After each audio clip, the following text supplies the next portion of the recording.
దసరా నుండి విశాఖ అడ్డాగా ఏపీ సర్కార్ పాలన సాగించనుందా? విశాఖ ఏపీకి పూర్తిస్థాయి రాజధాని కాబోతోందా?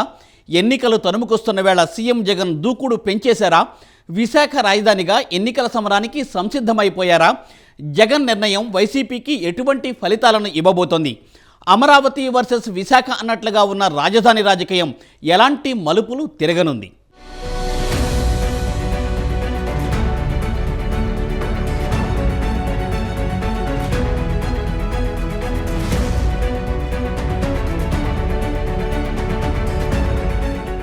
ఏపీ సీఎం జగన్ కీలక నిర్ణయం తీసుకున్నారు. ఏపీ ప్రభుత్వ పాలనా వ్యవహారాలను విశాఖ కేంద్రంగా నిర్వహించాలని స్ట్రాంగ్గా డిసైడ్ అయ్యారు.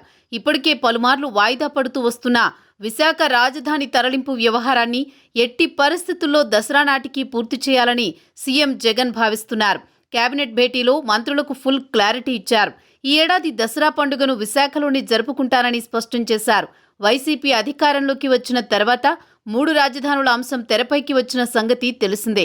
విశాఖను పాలనా రాజధానిగా ప్రకటించిన విషయం విదితమే. అయితే చట్టపరంగా ఎదురైన ఇబ్బందులను అధిగమించలేక ఇంతవరకు 3 రాజధానుల అంశంపై ముందడుగు వేయలేకపోయారు.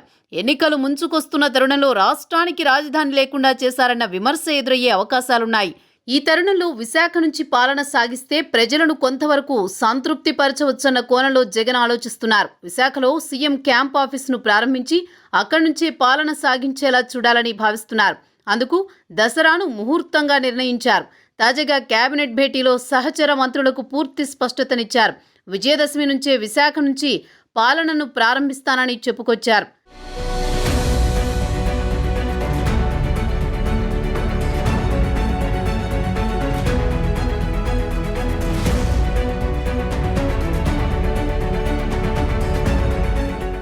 రాజధానుల అంశంపై సుప్రీంకోర్టులో కేసు నడుస్తున్న సంగతి తెలిసిందే. అయితే దీనిపై తీర్పు ఇప్పట్లో వచ్చే అవకాశం లేనట్లు భావిస్తున్నారు. డిసెంబర్లో విచారణకు వచ్చే అవకాశం ఉన్నా తుది తీర్పు వెలువడే అవకాశం లేదు. మరోవైపు ముందస్తు ఎన్నికలు వస్తాయని అంతా భావిస్తున్నారు.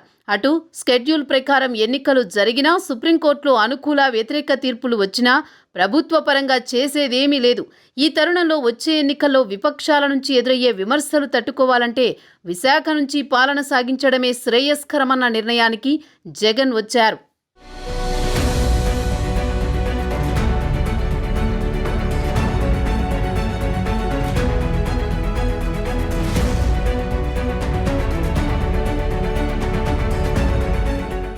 రాజధాని అంశంపై సుప్రీంకోర్టులో విచారణ జరుగుతోంది. అది పూర్తయ్యే వరకు విశాఖ రాజధానికి సంబంధించి ఎటువంటి నిర్మాణాలు చేపట్టవద్దని సుప్రీంకోర్టు చాలా స్పష్టంగా హెచ్చరించింది. అయినప్పటికీ వైసీపీ ప్రభుత్వం విశాఖలో ఋషికొండపై భవనాలు నిర్మించేసింది. కానీ నేటికి అవి ముఖ్యమంత్రి క్యాంపు కార్యాలయం, సచివాలయం కావని చెబుతోంది. కానీ సీఎం జగన్ ఇప్పుడు విశాఖ నుంచి పాలన మొదలు పెడితే పరదాలు కప్పిన వాటిలో నుంచి రహస్యంగా రాష్ట్రాన్ని పాలించలేరు. బహుశా విశాఖ రాజధానికి మోదీ, అమిత్ షాలు కూడా గ్రీన్ సిగ్నల్ ఇచ్చి ఉండవచ్చన్న వాదన రాజకీయ వర్గాల్లో వ్యక్తమవుతోంది. కనుక అన్నీ చక్కబెట్టుకున్నాకనే జగన్ విశాఖకు మకాం మార్చాలని నిర్ణయించి ఉండవచ్చని మరికొందరు విశ్లేషిస్తున్నారు.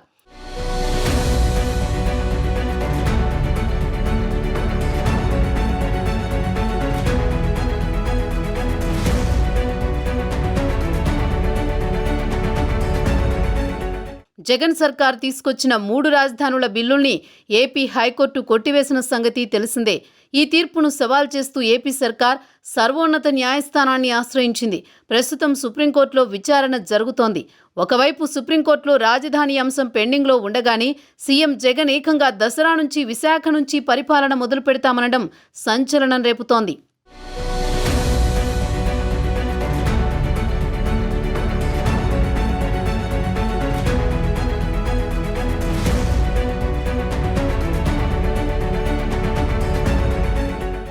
రాజకీయాల సంగతి కాసేపు పక్కన పెడితే అమరావతి, విశాఖలలో దేని ప్రాధాన్యత దానికుంది. అలాగే ఏ నగరానికి ఉండే మైనస్లు ఆ నగరానికి ఉన్నాయి. ముందుగా విశాఖనే తీసుకుంటే తెలుగు రాష్ట్రాలలో హైదరాబాద్ తర్వాత అతిపెద్ద నగరమైన విశాఖపట్నాన్ని రాజధానిగా ఎంపిక చేసుకోవడం ద్వారా ఆంధ్రప్రదేశ్ అభివృద్ధిని వేగవంతం చేయవచ్చన్న భావనతో ఉన్నారు జగన్. కోర్టు కేసుల అడ్డంకులు లేకపోయింటే ఇప్పటికే విశాఖను డెవలప్ చేసేవాళ్లమని వైసీపీ చెబుతోంది. టీడీపీయే విశాఖను రాజధాని కాకుండా అడ్డుకుంటోందని ఆరోపిస్తోంది. విశాఖపట్నమే ఏపీ రాజధాని అని జగన్ పలుమార్లు చెప్పుకొచ్చారు. అయితే తాజాగా దసరా నుంచి అక్కడే మకాం వేసి పాలన చేస్తామనడం రాజకీయ ప్రకంపనలు పుట్టిస్తోంది.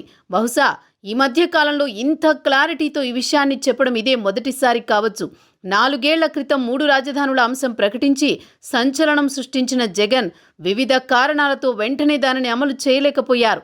ప్రతిపక్షాలు హైకోర్టుకు వెళ్లి ఆటంకాలు సృష్టించడంతో పరిస్థితులను దృష్టిలో ఉంచుకుని అప్పటికి 3 రాజధానుల చట్టాన్ని ఉపసంహరించుకోవడం జరిగిపోయింది. కానీ అప్పుడే మళ్లీ కొత్త బిల్లును 3 ప్రాంతాలకు ఉపయోగపడేలా తీసుకువస్తామని ప్రకటించారు. గత ప్రభుత్వం అమరావతి పేరుతో విజయవాడ, గుంటూరుల మధ్య గ్రామాలను రాజధానిగా ఎంపిక చేసుకుంది.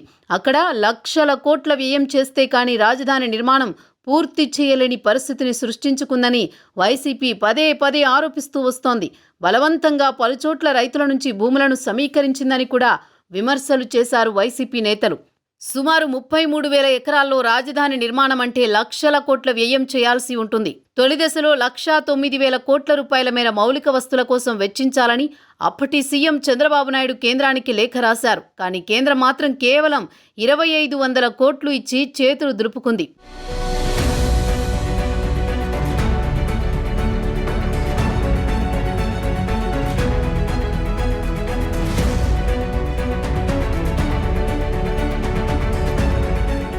ఆచరణ సాధ్యం కాని ప్రతిపాదనలతో చంద్రబాబు సీఎంగా ఉన్నప్పుడు హడావుడి చేశారని వైసీపీ అంటోంది.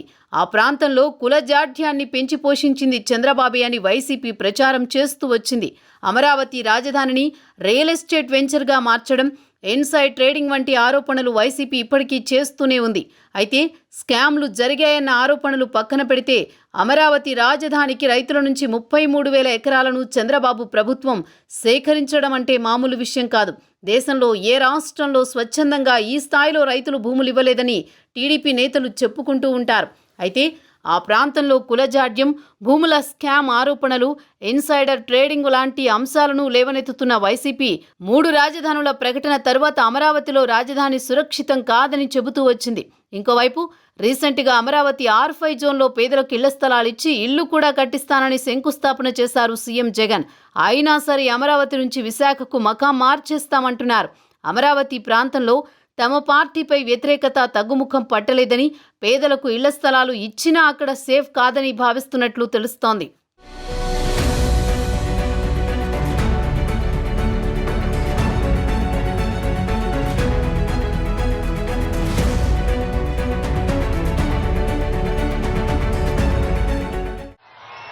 నేను ఎవరిని ఉట్టిన ఒక మాట ఆలోచించే మాట్లాడతాను.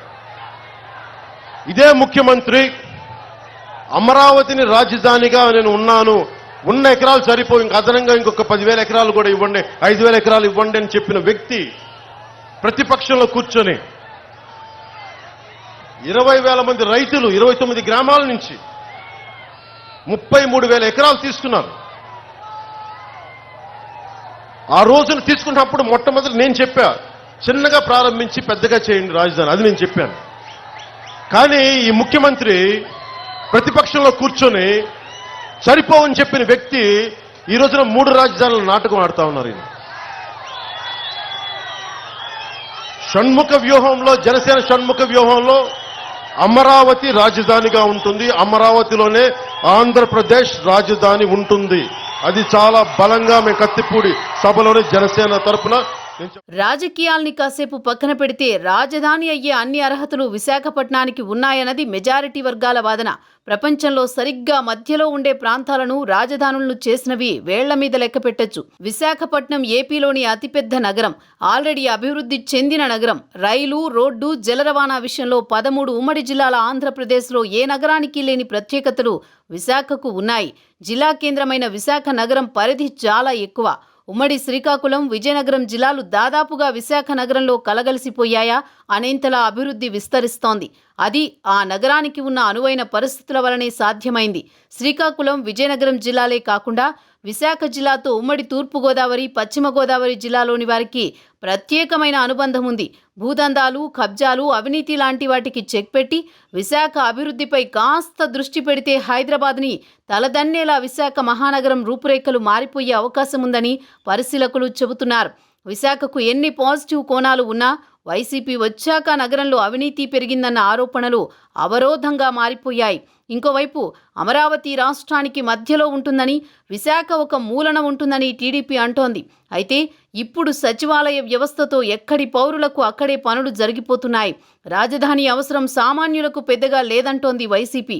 అయితే విశాఖ, అమరావతిలలో ఏ నగరానికి ఉండే అనుకూలతలు ఆ నగరానికి ఉన్నాయి, అలాగే దేనికుండే అడ్డంకులు దానికి ఉన్నాయి.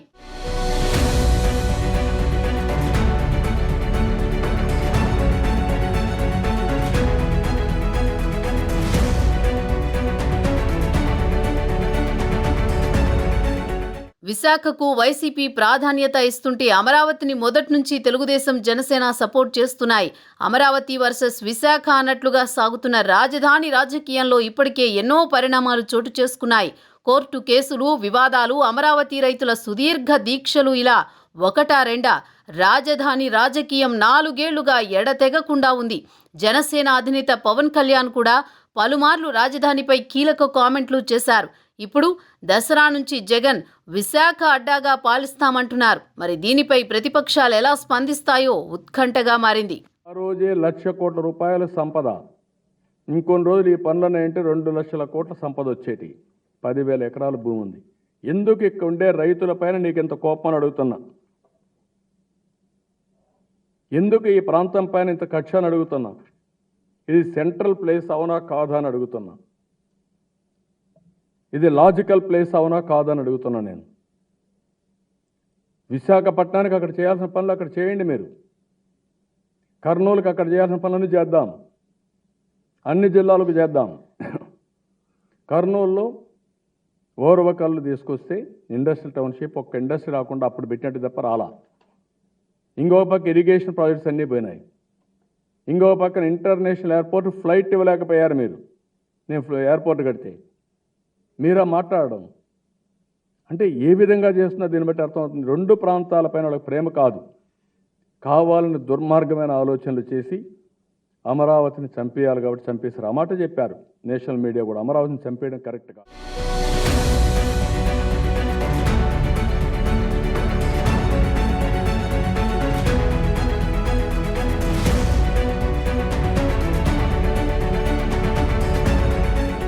రాజధాని విషయంలో అమరావతి, విశాఖపట్నమా అన్నది అధికార వైసీపీ త్వరగా తేల్చేయాలన్న డిమాండ్స్ గట్టిగా వినిపిస్తున్నాయి.